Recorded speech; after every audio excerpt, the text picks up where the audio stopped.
Ассалаумағалейкум, арнамыздың құрметті қымбаттылары.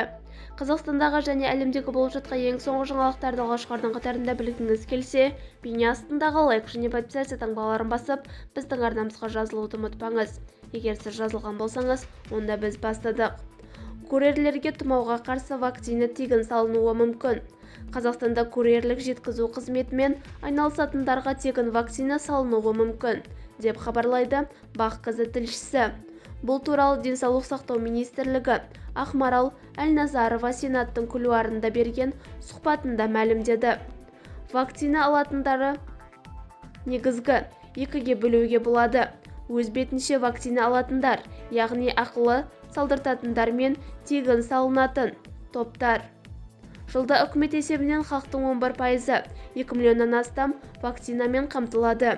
Тұмауға қарсы екпені курьерлерге дейін тегін салу тәжірибесін қарастырып жатырмыз. Біз қазір келесі жылы осы мәселені тағы көтереміз, деп атап өтті Денсаулық сақтау министрлігі. Бізді бақылауды жалғастырыңыз.